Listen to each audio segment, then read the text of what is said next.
30 minutes of power. Welcome to Top 30 Minutes of Power, a podcast dedicated to encourage, educate, and inspire godly women to pursue their passions, with hosts Jory O'Neill and Nicole Salter. Thanks for coming. Let's get ready to power up. Oh, God.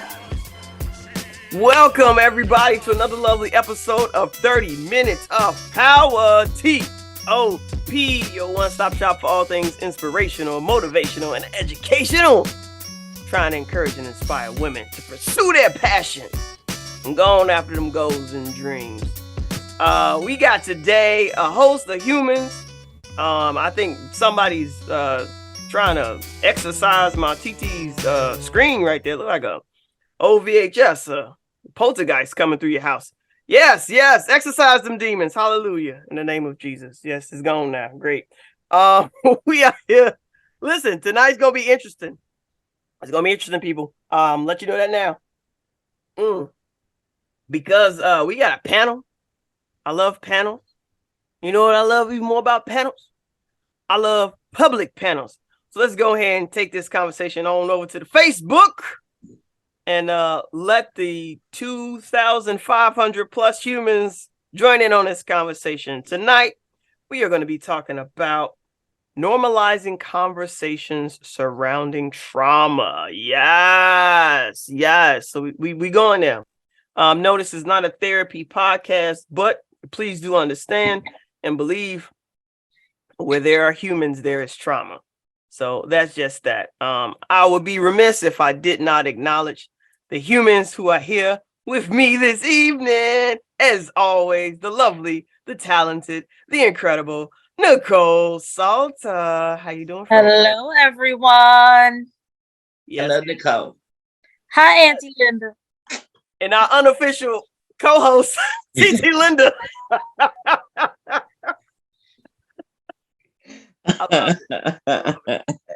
And we got a new face tonight. I'm super excited to introduce to the world for the first time, not the last time, Miss Kealia Hamilton. Say what's up to the people, girl. Say what's up. Hi, people. Oh, Lord. So, hello, everyone. what Kealia didn't know is that we was gonna be going live on the Facebook. And it's okay. It's all right. We want to include as many voices as we can in a very important conversation. So what's up, Facebook world? Hello, everybody. Jory O'Neill here. You're on my page. I'm super excited to jump into this conversation tonight, centered around normalizing conversations on trauma. So that's what we're talking about tonight, how to normalize conversations surrounding trauma. So let's start off. First things first. What does it mean to normalize something? I got some. Right, Kealia is an English teacher, absolute professor of grammatical syntaxes of whatchamacallits and who's or what's it's. So what does it mean to normalize something? I want to hear all the voices today. What does it mean to normalize something? I'm gonna put it in the chat. Okay. So you ready for me to answer? Yeah. Okay. Yes. All right. So to normalize would just mean to make something commonplace, to bring it to the forefront, allow it to be like a mainstream conversation, palatable at the dinner table. Palatable at the dinner table. You hear all the English words? Palatable at the dinner table. Yes. I like that. I'm about to steal that. Palatable at the dinner table. Yes. All right. So I didn't write that in the comments because I can't spell half those words. Palatable at the dinner table. That's good. I like those. Too. I teach gym. Them some different words. Sit up, crunch, push up, run, mile. I got all those words on lock. We got them on lock. We ain't talking about palatable things in gym. We ain't talking about that. But normalizing. And so tonight we're going to be talking about normalizing this conversation, normalizing the conversations about trauma and traumatic experiences in the family. And so I want to start off by, let's talk about the elephant in the room. Why ain't nobody talking about trauma? Like, why is this such a taboo topic? And I want to be very clear. Where there are humans, there is trauma. So there's no like group of humans where there's no trauma. Trauma, human trauma, done. Human mistakes, human trauma, done. So this isn't a Black experience. This is a human experience, right? And so if it's a human experience, how come we're not talking about it? So Nicole, you just unmiked. What's good, sis? Put me on. Why we not talking about this? Trauma hurts. Trauma is embarrassing, right? I remember I got hit by a car once when I was probably 7 or 8.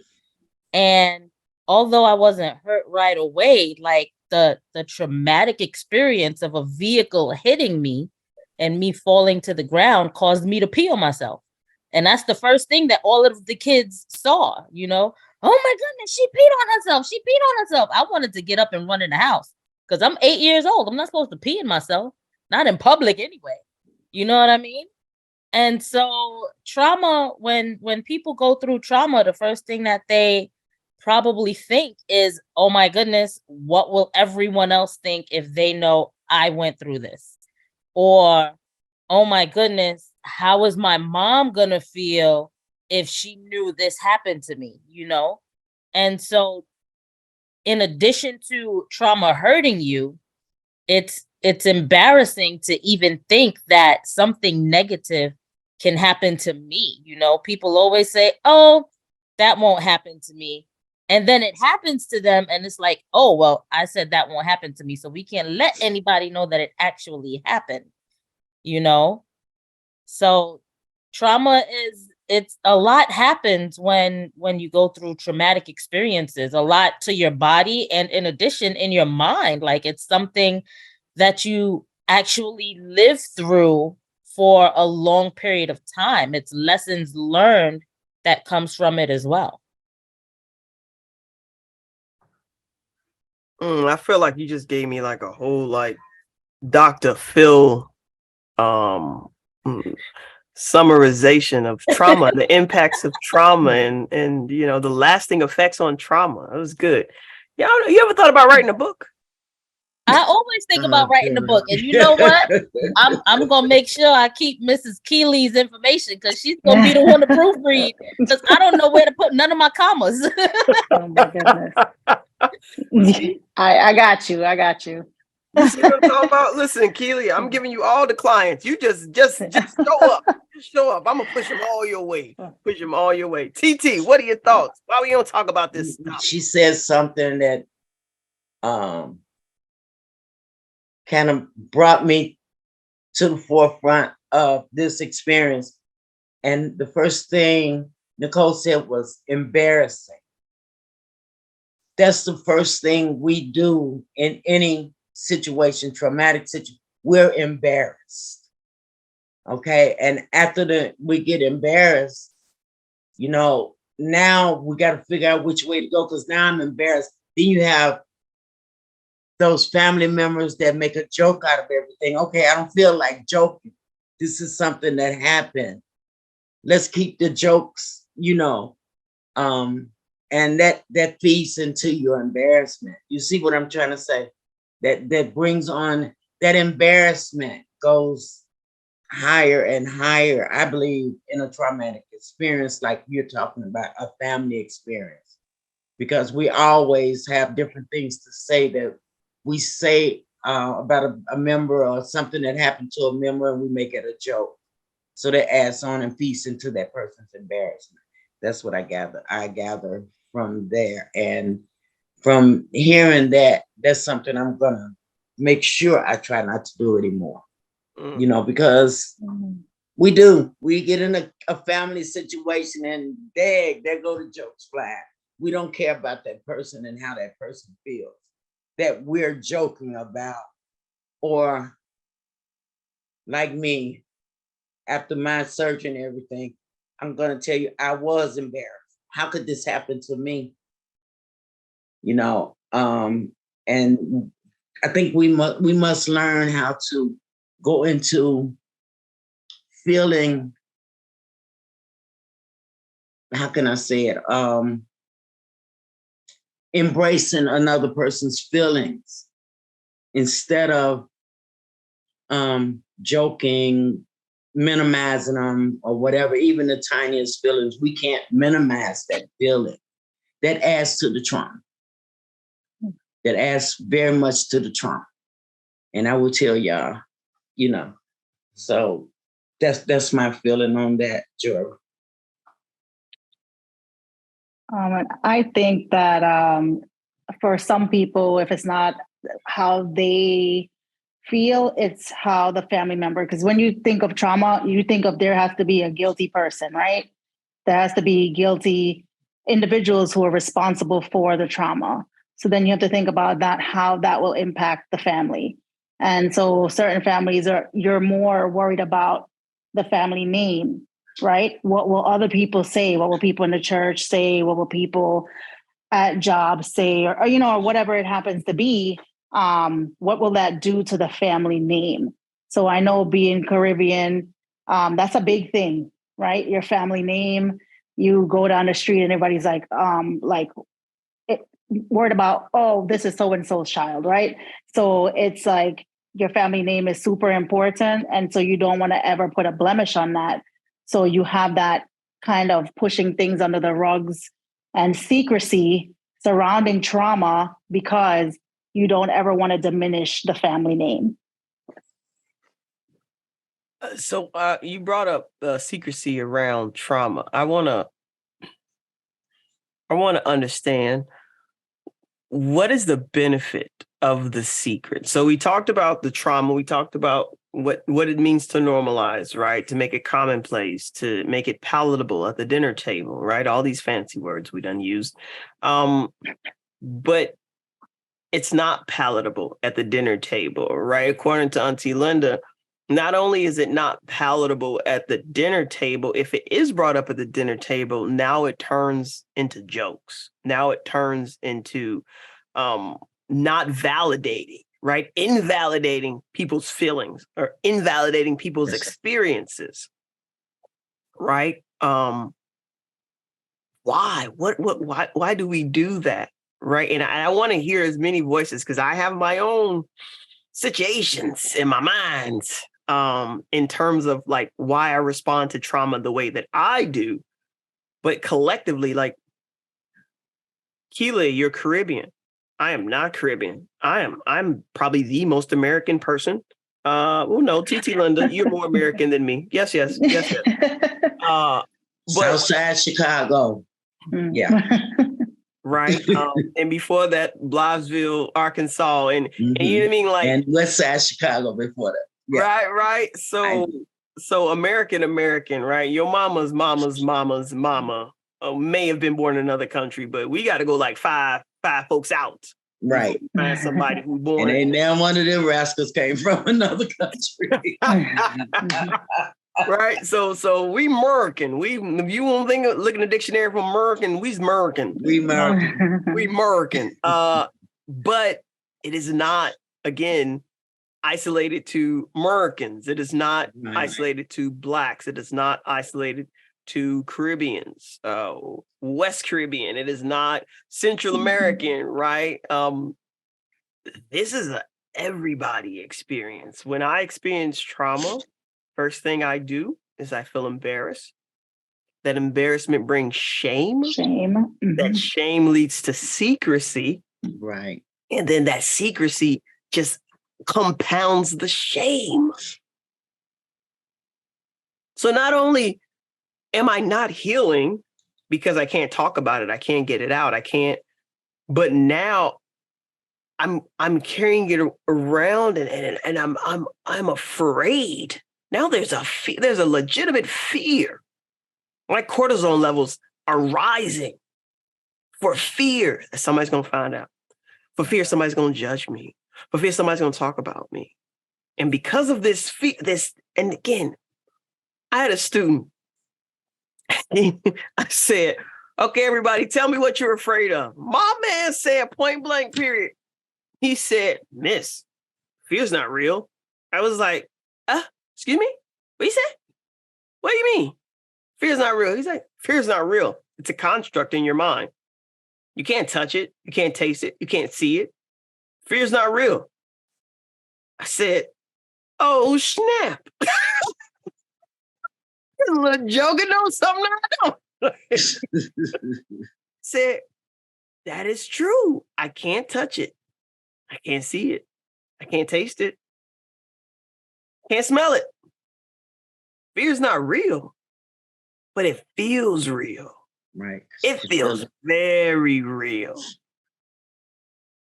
So why does fear prevent us from having these normalizing, palatable dinner table conversations? I think it goes back to what Kealia was saying, right? About how you can't embarrass your family, right? And because you can't embarrass your family, when something bad happens to you, you kind of sort of have to push it under the rug, right? Like, we're going to push it under the rug. We're going to ignore it. We're not going to deal with it. How many times have you heard your aunt or your great aunt talk about a cousin that touched them and we couldn't tell anyone? We just had to act like it never happened, because if we told someone that it happened, then our family, not only us, but our whole family would be looked at in a negative light, right? How many times have you come across a Facebook post where it said it was something about a prayer in the post, and it said, a lot of you will share a joke before you share this post, right? And that goes to show gossip spreads a lot more than the truth. Lies will spread a lot faster than the truth will.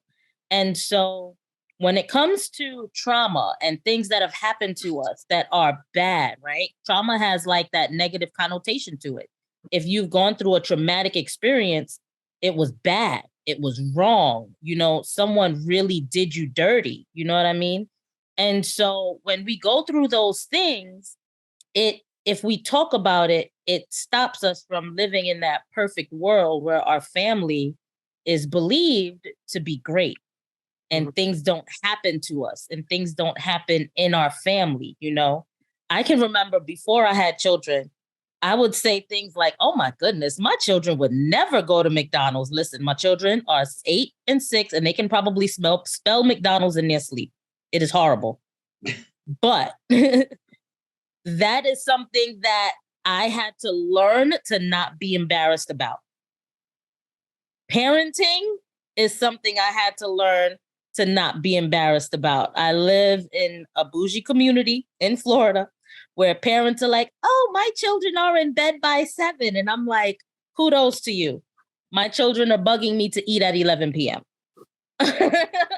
And I had to learn to not be embarrassed by something like that. And if I don't like it, then I need to figure out how to change it. Right? But for me, there are other parents that live that way and that are going through the same thing. And I realize that when I share my experience with them, it helps us to, one, come together and figure out how we're going to help each other get our children in bed so we can relax. So when it comes to trauma, right, the reason we don't talk about it is because of all of the embarrassment behind it. And then it goes back into, well, if I tell you that somebody touched me, what is that going to turn into? Because the game telephone is a real thing. I can tell my mom somebody touched me and she heard something totally different. She heard something like, oh my goodness, Nicole went to a sleepover and somebody touched Naomi. Naomi wasn't at the sleepover. So how somebody touched Naomi when Nicole told you, you know what I mean? And so the whole story gets mixed up. And on top of what actually happened, now people think a bunch of other things happened. And that's just more embarrassment built up on top of it. And I think sometimes the reason people make jokes about it is because that's what they want it to be. They don't want it to be trauma, something that is hurting and something that is painful. They want it to be a joke. They want it to be something funny.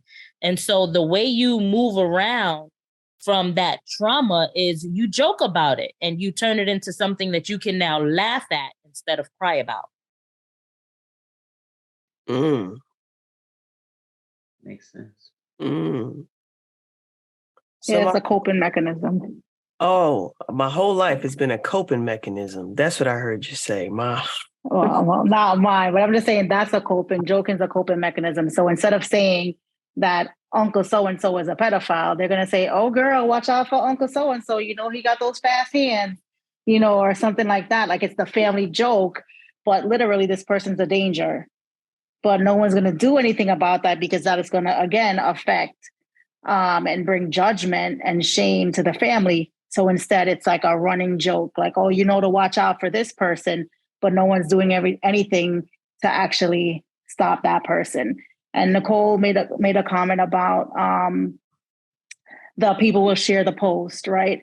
Because if you share the joke, it's just everybody laughs, whatever. But if you share like a post about God, everybody's judging your Christian walk. Automatically be like, oh, well, she's not a Christian, or she was out last night, so why is she posting this Jesus meme, or why is she posting this thing about God? So there's that vulnerability that comes with sharing the Christian post that is not tied to sharing the joke, right? Because the judgment comes with sharing the Christian piece, because then people are going to be judging your walk or your example, just like they'd be judging your family if they knew certain things. Interesting. So I always like to come at things at a slightly different angle. So Nicole, you said trauma usually has a negative connotation, correct? Okay. So what about the trauma of childbirth? The trauma of childbirth, as far as what? Oh, that is a traumatic experience, girl. They cut open my uterus. They took out my organs, put them on a table, snatched my baby out of my body, and then burned my body back together. That's trauma. It's some trauma. I ain't never heard no trauma. Well, see, we look at it different ways, because I also had 2 C-sections, and I did not look at it as a traumatic experience for me. Actually, I chose for my daughter to be a C-section the second time because I did not want to sit through the trauma of having to push a baby out. And so my doctor said to me, do you want to do a VBAC or do you want another C-section? I said, give me another C-section. Let me know the time and day. I will be here. Let's do this. Let's get it done and over with. So I didn't look at childbirth for me as trauma, but my sister, on the other hand, who was in labor for hours, I'm like, that is traumatic. Because when I get in the hospital, I get this from my husband, which is horrible, but I want it to happen now. Like, I'm here, let's have this baby, and let's move on. No. What? I gotta sit in labor for how many hours? I gotta push? It's not gonna come out on the first try? We gotta try over and no. That is trauma to me. The C-section wasn't traumatic for me. Oh, absolutely. For me, I've had 4 of them. Four times behind a magic curtain where people are shaking your body and cutting you open and taking out your organs. Who knows if they put everything back? I'm still not sure. So I don't have kids, but I would say that some people probably the certainty of knowing when, where, how, versus the uncertainty of going in there and not knowing anything. Even doctors now prefer C-sections because of that, the idea of control, right? So you have that. It's less traumatic for some people because there's a certainty to it, right? Even the doctor knows I can control everything in a C-section. When you have natural birth, it's completely, everything is out of your control. You don't know what's going right. You don't know what's going left. You don't know anything. So there's that certainty in a C-section that people prefer. Some people. I had both experiences. Mm. I had I was a 15-year-old mother having a baby, which they made me do natural childbirth back in that day. My son will be 53 years old. So you can imagine. It was very traumatic. Okay. Then I got this 31-year-old in here. That was a traumatic C-section because they had to take him out to save his life and mine. And so that he was born at 7 months. So it's just all kinds of levels on that, and every woman is going to experience something different. I was in labor with my firstborn for almost 24 hours. And I was there by myself, completely alone, just me and the doctors and the nurse, because my mother wasn't there. She was in Arkansas at the time. So, and that's something that now that's something I don't mind talking about because it might help somebody else with that. The feelings that you get before and after and during. And I had a man, he was a white doctor, that he was a total mess. He told me, stop screaming. We'll see you next year. You'll be back next year. I told him, your mammy will be back here next year because I ain't coming back. And it took me almost 20-something. It took me 21 years to get another baby. That was I had a traumatic birth with the people around me uncaring and all of that because I was a poor little 15-year-old Black girl. Just tell the truth as it is. And, and you never know how many young Black girls are going through things like that because they don't have any support. So yes, that birth can be very much of a trauma in different ways, on different levels of trauma. So that's the part that I kind of want to bring to light. People's perception of the happenings that have occurred to them, it can be the same thing, but we're going to see it differently based off of how we felt we either had control or lack thereof. Right? So you just said, Titian, like, you don't mind sharing about it because you know that it could help somebody else. And so although it was traumatic when it happened, now you see, okay, well, this happened and it doesn't have to happen again to anybody else. Right. Not like that. What switch has to happen? Thank you for listening. We pray you have been empowered by the message. If you'd like to be a part of the conversation, join our free Facebook group, AZ Iron Sharpens Iron. Every Monday, 7:30 Eastern Standard Time, meet us back here for another session of empowerment. Share this episode with another woman who needs to be empowered. And don't forget to like and subscribe. Until next time, be an empowered woman using your power to empower others. 30 minutes of power.